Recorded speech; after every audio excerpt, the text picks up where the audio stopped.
मारो फोटो आवली तो मारो फोटो वो हटा ना भाई मैं जान बैठ जाऊं गई मैं उठ जाऊं अटा अटा बैठ जाइए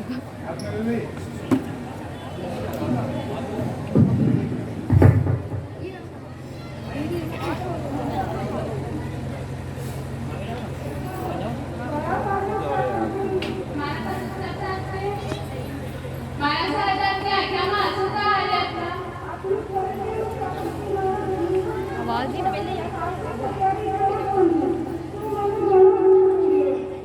अंदाजा मैं तो सावध हूँ कहीं कि उस कोई बात को मैंने भी घरों में होकर मला से आपको खूब सेवा करी सेवा में भी कहीं कमी न रखी और मला से आपको पूरी बात में खूब समझो और खूब जानो होगी मैं जिसका आपको तो किसी न जानी पहले भी मला से देखो आप काटी मत लाओ वो अपना विश्वास दे लो हमारी ये संतमन 8 बरस की है और अगर ये पढ़ी गया तो दीक्षा नहीं तो मैं इधर को कहीं मन नहीं बोले मैं जरूर दीक्षा ली जाऊंगा आज भी ये बेटी आपके रहना में खुद बोलते हैं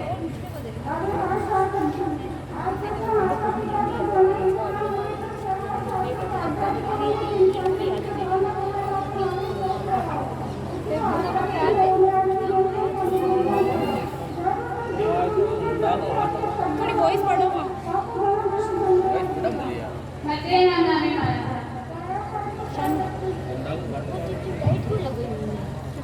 इस तरह है जब गुरु जी महाराज साहब के अंतर मन में चिंतन चल रहा होता है कि शीतल संप्रदाय में धीरे धीरे सतियों की कमी होती जा रही है और उनके मन में एक चिंता होती है कि इस संप्रदाय की बात को इस संप्रदाय को आगे चल करके कौन सींचेगा इस संप्रदाय की बात को किसके हाथ में रहेगी ऐसा चिंतन उनके मन में जगा होता है। तभी सुश्रावक श्रीमान काशीनाथ राजा साहब अपने उज्ज्वल भावों के साथ में वहां पर आते हैं और पधार करके अपनी पुत्री नंदकमल के लिए कहते हैं कि अगर यह मेरी बेटी भिक्षा लेती है तो मैं इसको आपके चरणों में समर्पित करता हूँ। धन्य है ऐसे माता जो आगे चल करके अपने पुत्र या अपनी पुत्री को भिक्षा के लिए प्रेरित करते हैं। आज के इस संसार में हम देखें कि कोई माता होती है कोई पिता होता है सोचता है कि मैं अपने बेटे को डॉक्टर बनाऊं, मैं इंजीनियर बनाऊं, मैं अच्छा व्यापारी बनाऊं, मैं एमबीए कराऊं, वो कराऊं। हम भौतिक जो शिक्षा है चारों तरफ उसके लिए हम दौड़ रहे हैं, लेकिन एक चिंतन हमारे सामने यह प्रस्तुत है कि किस तरह वह माता पिता अपनी पुत्री को जिन शासन की सेवा में सौंपने का प्रण करते हैं, विचार करते हैं और उसी के अनुरूप जब यह नंदकमल बाई 8 साल की होती है तब ये श्रीमान घासीलाल जी लातरिया अपनी पुत्री को गुरु जी महाराज साहब को सौंपने की बात करते हैं, उनके चरणों में समर्पित करते हैं और 8 वर्ष की उम्र के पश्चात जब यह प्रण उनके मन में हो जाता है कि अगर मेरी बेटी दीक्षा लेगी तो मैं उनके लिए सहर्ष तैयार रहूंगा, तो उसके उपरांत वह अपनी बेटी का भी पालन पोषण उसी तरह करते हैं कि उनके अंदर संस्कारों का बीजारोपण हो, अच्छी जीवन शासन की सेवा में वह साथी बने। और हम देखते हैं पूज्य गुरु जी श्री सिद्ध गौर जी महाराज साहब का जीवन कैसा समता में उनका जीवन, कैसी उनकी आदर्श, कैसी उनकी वाणी, कैसा उनका ओज कैसे आया कि बचपन के संस्कार, उनके माता पिता के संस्कार ऐसे थे, उन्होंने ऐसे संस्कार दिए जिसके कारण ऐसी समता में मूर्ति इस जीवन शासन की सेवा में हमारे को मिली है। उसके पश्चात किसी समय अपने घर में ऐसी एक चर्चा रात्रि परिवार करता है। आप रोए मती, हमारे पास आजा, थोड़ा पे सो जा, तने आजा आजा भगवान का भजन सुनो। अपने जीवन के दौरी स्वयं ही बने, क्या पता फिर मौका मिले ना मिले। अनंत काल से भटके नरकों में हम और तेरी अंश गति में भटकते रहे। देव बन भी गए तो तरसते रहे, एक बार तो मानव का मौका मिले। धर्म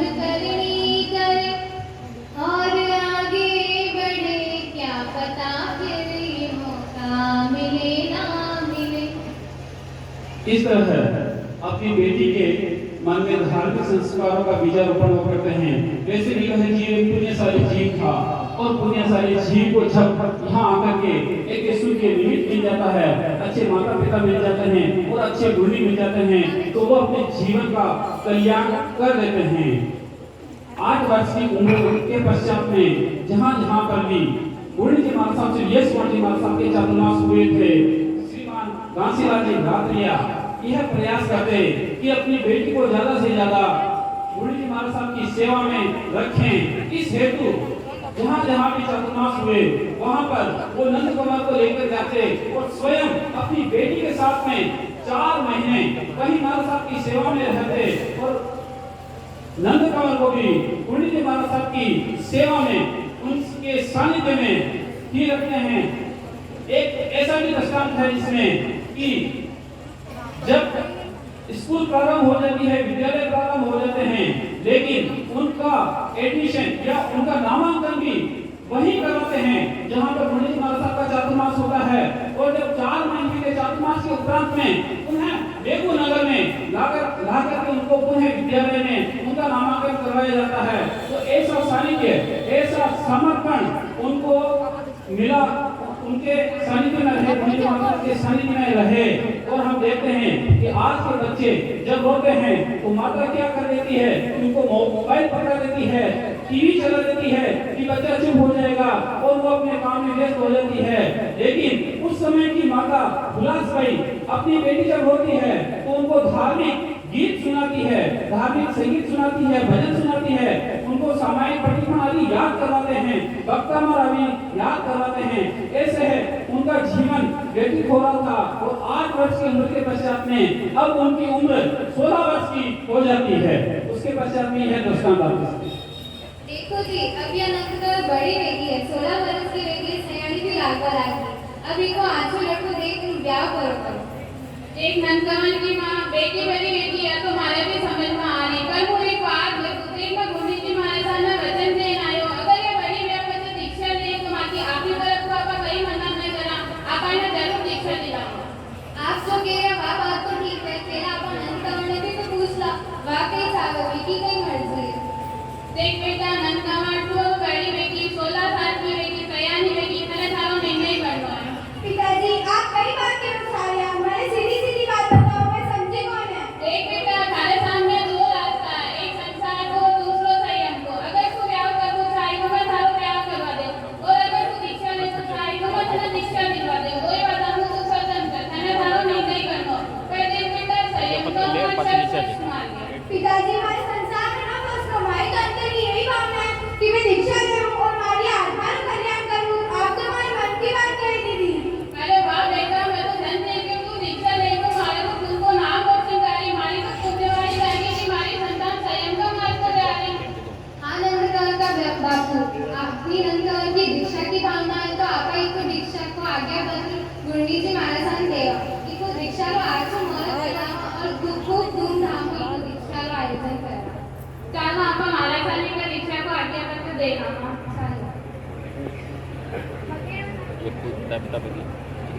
मध्य में ना भी महाराज साहब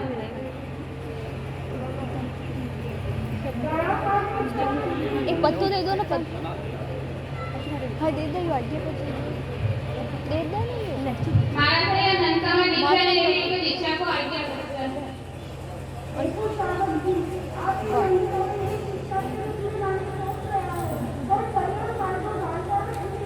नहीं तो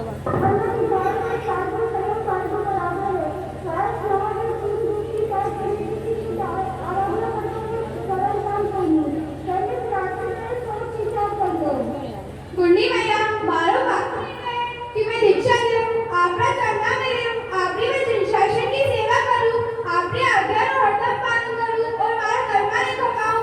आप मेरा अच्छा आशीर्वाद दो। जैसा सुनो वैसा करो। मगर नहीं मारा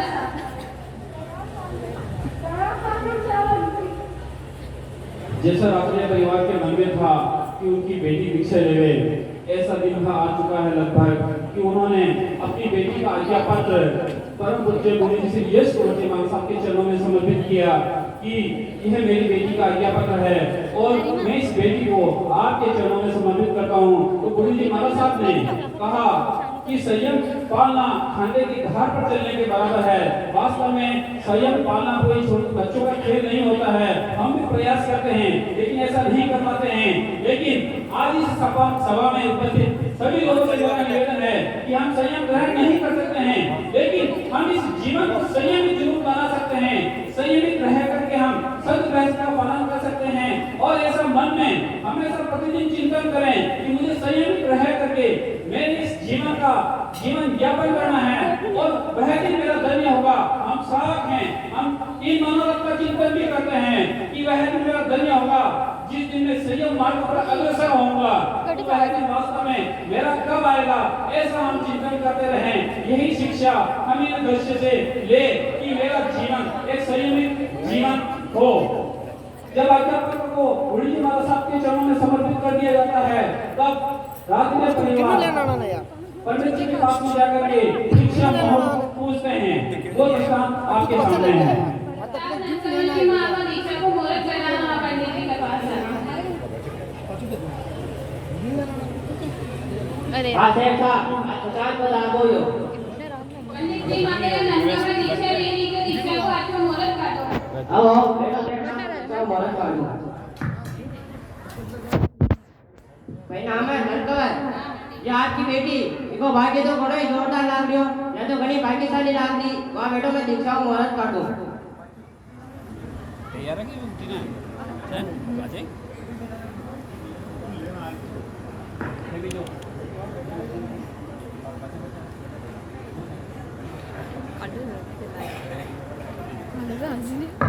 देखो एको मुहूर्त आयो है, इको घणो ही बढ़िया मुहूर्त आयो। मार्च 6 शुक्ला दशमी 100 मार्च में 10 बजे को सर्वश्रेष्ठ मुहूर्त है। इकी कुंडली में से ग्रह नक्षत्र पड़या तथा खूब आजो से निपाई खूब जिनशासनी प्रभाव न गएरी और ताको कुलको ताको नाम रोशन गएरी। ई 10 बजे को मुहूर्त का मत चूक जो और ना 10 बजे दीक्षा पचका दीजो। वाह पंडित जी, आपका मुन्ना में तो पी सकते हैं। आओ बेटो चाय ना सुनो मामा। ये लो गुरु दक्षिणा। जब पंडित जी के पास से दीक्षा का मुहूर्त पूछ लिया जाता है और बेगू नगरी में जब यह बात सार्वजनिक हो जाती है कि नंद कमर भाई की दीक्षा होने जा रही है और इस तिथि को दीक्षा होने वाली है, तो बेगू नगर में धूमधाम से दीक्षा महोत्सव मनाया जा रहा है। हर जगह है नंद कमर का स्वागत किया जाता है, हर जाति की तरफ से नंद कमर का स्वागत किया जाता है। और यहाँ तक ये कहा है कि बेगू नगर के मुसलमान भाइयों ने भी मस्जिद में ले जाकर के नंद कमर का स्वागत किया। ऐसे पुण्यशाली झी की दीक्षा होने जा रही है बेगू नगर में और दीक्षा प्रदाता हैं पूज्य गुरुदेव श्री भूरालाल जी महाराज साहब जिनका अभी नगर प्रवेश होने वाला है। पूज्य गुरुदेव श्री भूरालाल जी महाराज साहब का नगर प्रवेश हो रहा है।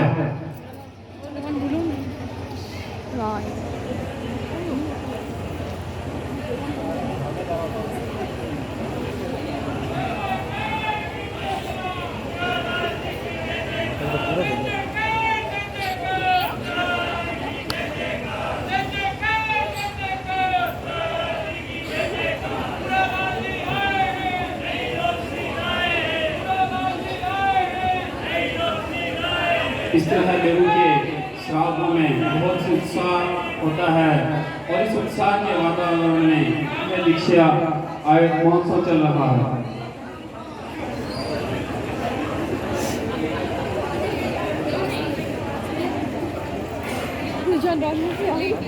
छोड़ो मुझे ना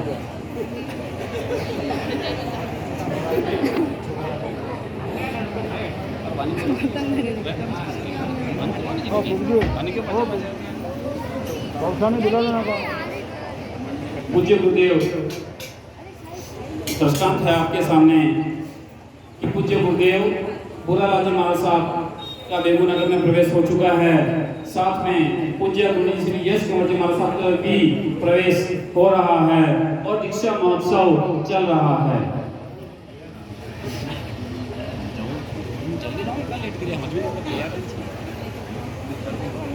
हाँ ऊपर बैठो, एक साइड में बैठो, नीचे बैठ जाओ, कुर्सी पे नहीं बैठ सकते, बंद है।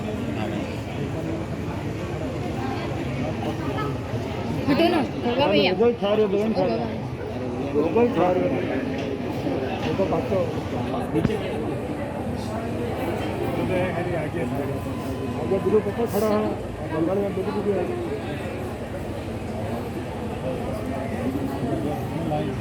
परम हर्ष का दिन है आज। बेगूनगर के हर बालक बालिका, हर श्रावक श्राविका बड़े ही धूमधाम से इस दीक्षा दिवस की प्रतीक्षा कर रहे थे और बड़े ही धूमधाम से इस दिवस को वो मना रहे हैं।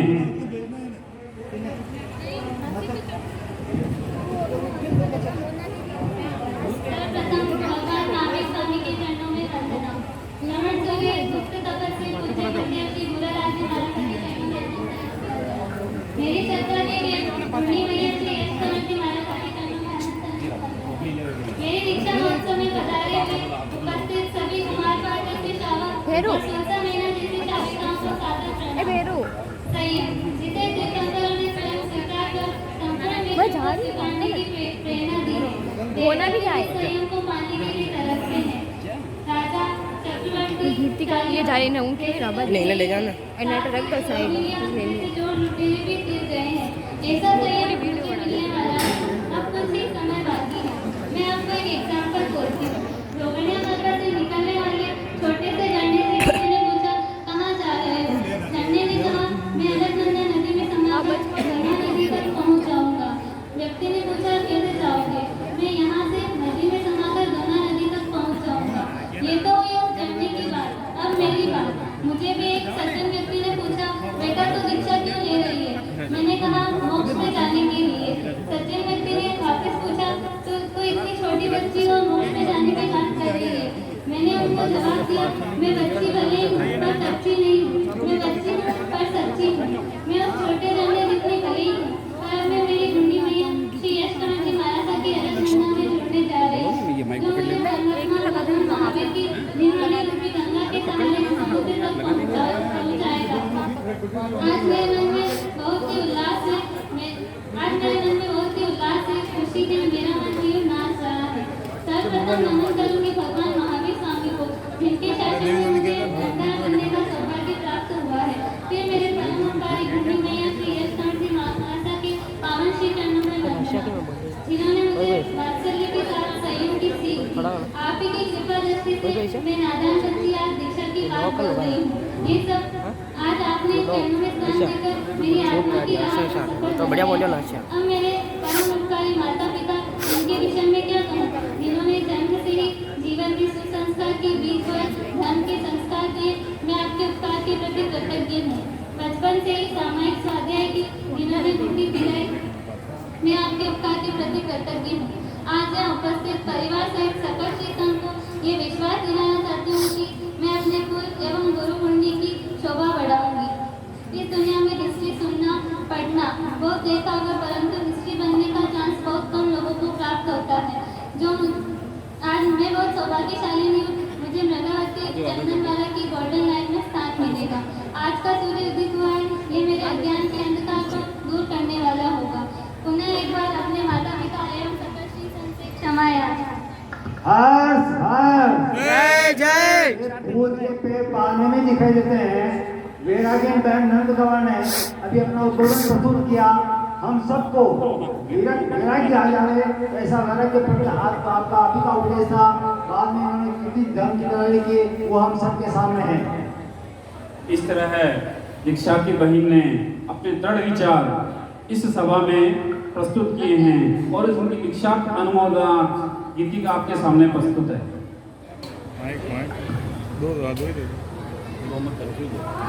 दीक्षा का अवसर आया है। मेरी गुरुवर की मंगल छाया है। पावन दीक्षा का अवसर आया है। पूरा गुरुवर की मंगल छाया है। संयम का सूरज खुशियाँ लाया है। श्वेत बसंत का तेरी छाया है। मंगल धारा हो एक तारा सबसे न्यारा ये जग सारा करता जय जयकारा। जय जयकारा जय जयकारा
जय जय।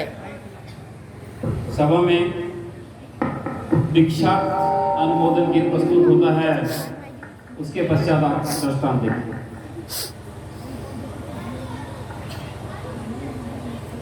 प्रणाम पिताजी, प्रणाम माता, खुश रहो। पिताजी, आज आपकी आंखों में आंसू क्यों आ रहे हैं? आप ही ने तो मुझे 4 वर्ष दीक्षा लेने की आज्ञा दी। देख बेटा, तू दीक्षा ले रही बात हमारा आंखों में आंसू ना आ रहा। मैं सही मुंह से नहीं रो रहा हूँ बेटा। देख तू आज छोटी बच्ची काले जन्मी जो तो संयम का मार्ग पर जा रही, और मैंने देख आज तक संसार में फंसो दिखो। ये बात हमारा आंखों में आंसू आ रहा बेटा। पिताजी, आपके भाव बहुत ऊंचे हैं, आपके तो भावों से ही दीक्षा हो गई। खुश रहो बेटा।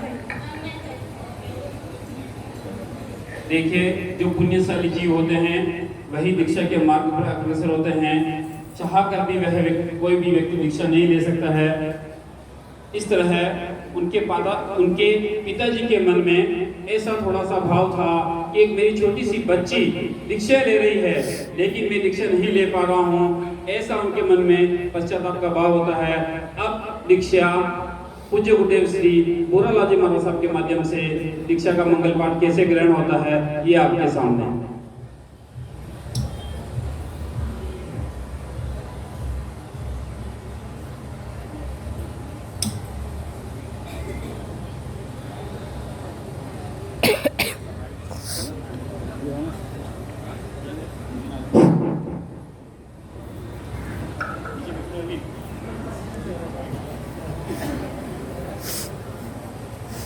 स्थान की सभी भाइयों बहनों की आज्ञा है। जब कभी भी हमारे साधु साधु जाते स्थान की आज्ञा मांगते, आप सब भाइयों की आज्ञा है। आज्ञा ऐसा बेगूसन आज ये बेगू की धरा जहाँ शिक्षक जी महाराज साहब की दीक्षा जयंती हो रही है, जे स्वरूप समझा बिना पाम्यो दुख अनंत, समझाऊं ते पद नमो श्री सद्गुरु भगवन, परम पुरुष प्रभु सद्गुरु परम ज्ञान सुख धाम, जय आगो आनंद तेने सदा प्रणाम। परम पिता परमात्मा, परम भक्ति गुरुदेव परमानंद हमारे साथी को जाना में वंदन नमन। आज एक 8 साल की छोटी बच्ची, जहां से उसके वैराग्य की शुरुआत हुई और जन्म हम सभी ने लिया, और मनुष्य भाव उस जन्म के समान है। जब अपन अपने बचपन में कहानी सुनिए ना कि एक छोटा सा शेर होता है और शेर अपने जंगल में अपने माता पिता से खोकर भेड़ के साथ चला जाता है, तो वो भी उन भेड़ के जैसे ही आचरण करने लग जाता है और वो उन भेड़ों के समान ही खुद को समझने लग जाता है। पर जिस दिन हमारे कर्मों का ऐसा उदय आता है, जैसे नंद गंगा के उदय आया, वो महाराज साहब की शरण में गए और उनको लगा कि मैं वास्तव में संसार में तो हूँ, पर मैं इस संसार में जीने के लायक नहीं हूँ। मेरे को इस संसार से उभर के मेरे को सिद्ध शिला में जाकर सिद्ध बुद्ध और मुक्त होना है। ऐसा संस्कार मिला कहाँ से? कहाँ से मिला? परिवार से। परिवार से ऐसे संस्कार माता पिता से मिले, समाज से मिला, जो समाज उसको महाराज साहब तक लेके गए।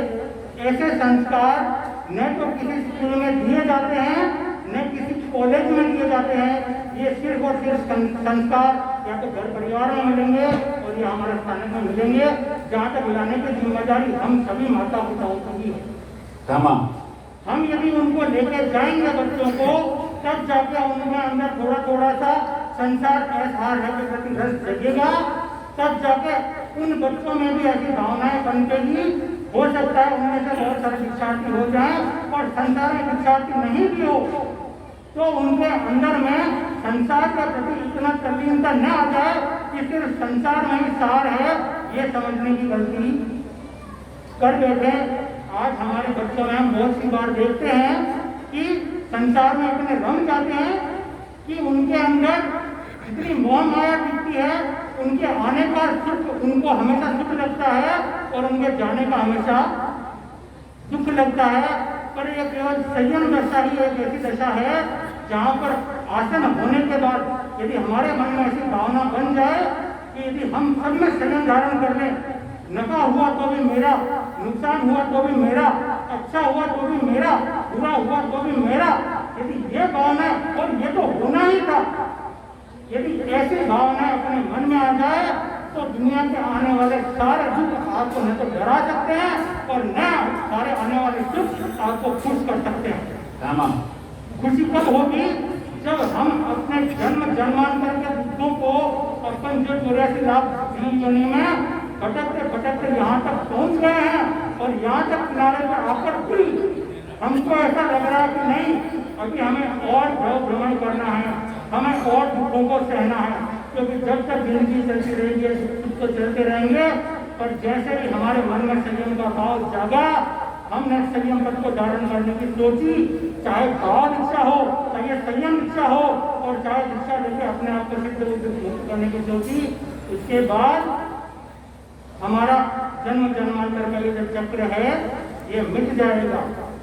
मैं जो बातें कर रहा हूँ, मैं जो बातें कह रहा हूँ, शायद आप किसी से अनजान कोई भी नहीं है, जानते सब हैं, दुनिया सबने देखी है, जानते सब हैं, देख रहे हैं, रोज देख रहे हैं, बस एक ही काम अगर नहीं कर रहे कि जान तो रहे हैं पर मान नहीं रहे, जान तो रहे हैं पर मान नहीं रहे हैं। हम यदि अपने पूर्वजों को देखें, हम अपने पुराने साधु संतों को देखें, तो उन्होंने छोटी छोटी उम्र में इतने बड़े काम कर दिए, क्योंकि उनका यही कहना था कि उम्र सिर्फ बड़ी होनी चाहिए, लंबी होने से कोई फर्क नहीं पड़ता। यदि मैं 100 साल में जी लूँ और 100 साल में भी यदि अपने जीवन को, मेरी आत्मा को सुख मिले, यदि ऐसा मैं काम नहीं करता हूँ तो 100 साल की उम्र बेकार है। मैं एक गीत के बाद मेरा वृंदावन को आगे शादी के लिए बुलाऊंगा, एक गीत जिसके भाव इस संसार के भाव से जुड़े हुए हैं। दुनिया में रहने वाले क्या तुझको ये खबर है, 2 दिन की जिंदगी है, पल भर का ये सफर है। दुनिया में रहने वाले क्या तुझको ये खबर है, 2 दिन की जिंदगी है, पल भर का ये सफर है। जीना जो चाहते थे वो भी तो जी न पाए, घर बार छोड़ के सब मिट्टी में जा समाए। कल तेरा मेरा सबका अंजाम ये हशर है, 2 दिन की जिंदगी है, पल भर का ये सफर है। भाइयों, आँखों ने तेरी तुझको कितने दिखाए मुर्दे, आँखों ने तेरी तुझको कितने दिखाए मुर्दे, कांधों पे तूने अपने कितने उठाए मुर्दे, फिर भी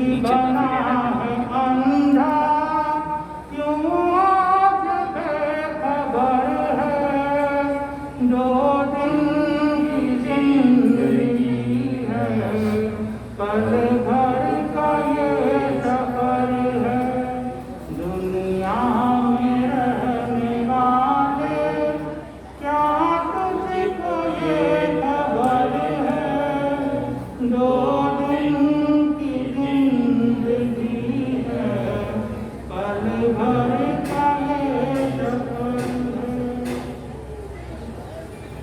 इस तरह है परम पूज्य गुरुदेव श्री भूरालाल जी महाराज साहब का प्रेरणा में उद्बोधन बेगू नगर के दीक्षा महोत्सव में होता है और इधर से दीक्षार्थी बहन अपना वेश परिवर्तन के बाद में सभा की तरफ पहुंचते हुए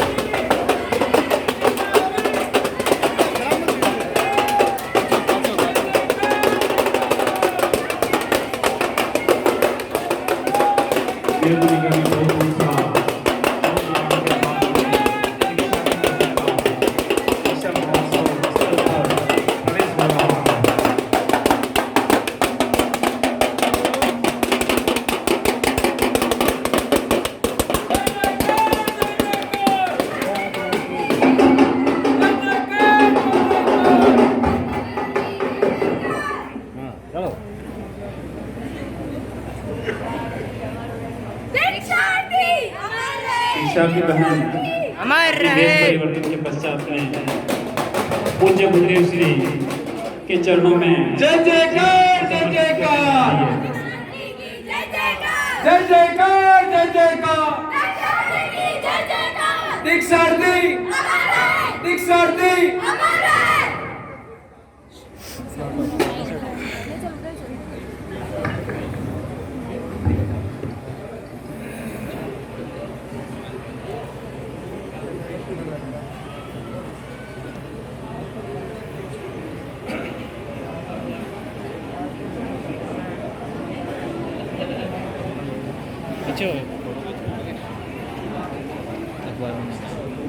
बड़ा ही सुखद प्रसंग होता है जब एक सांसारिक जीव अपने संसार की सारी मोह माया को छोड़ करके दीक्षा ग्रहण करने के लिए अपने जीवन को उस तरफ प्रस्थान करवा रहे हैं। ऐसा ही दृष्टांत हमारे सामने प्रस्तुत है।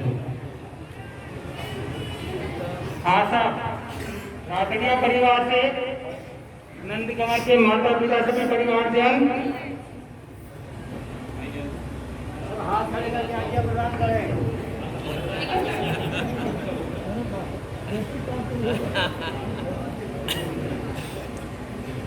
बाबू जी आपकी सेवा में रातड़िया परिवार।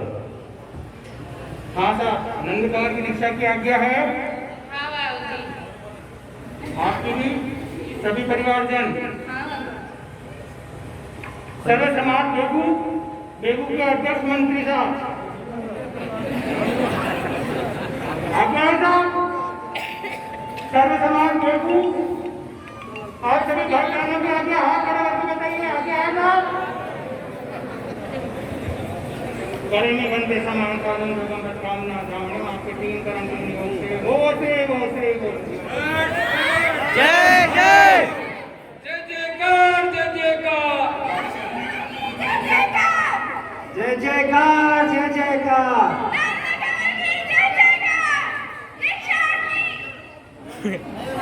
नंद कंवर के लिए दीक्षा जुड़े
इस तरह है।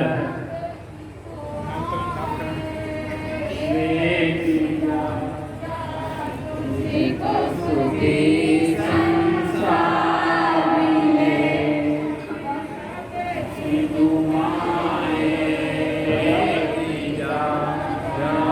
तुझको सुखी संसार मिले।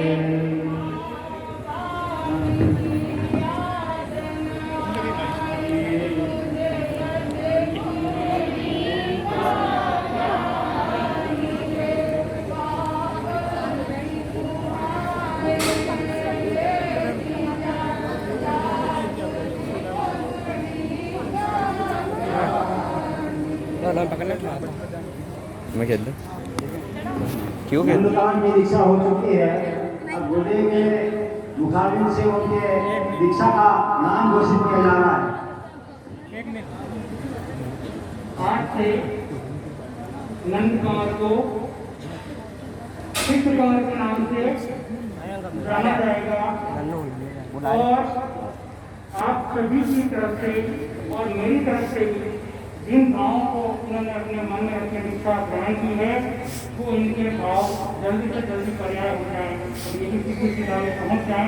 ताकि हम सभी की तरफ से उनको बहुत बहुत शुभकामनाएं। नव दीक्षित सिद्ध कंवर जी महाराज की जय। नव दीक्षित सिद्ध कंवर जी महाराज की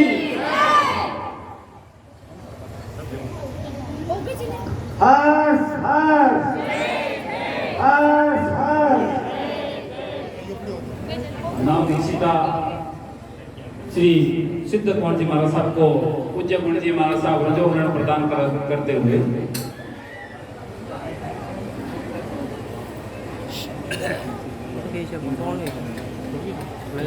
यह जो रजोवरण है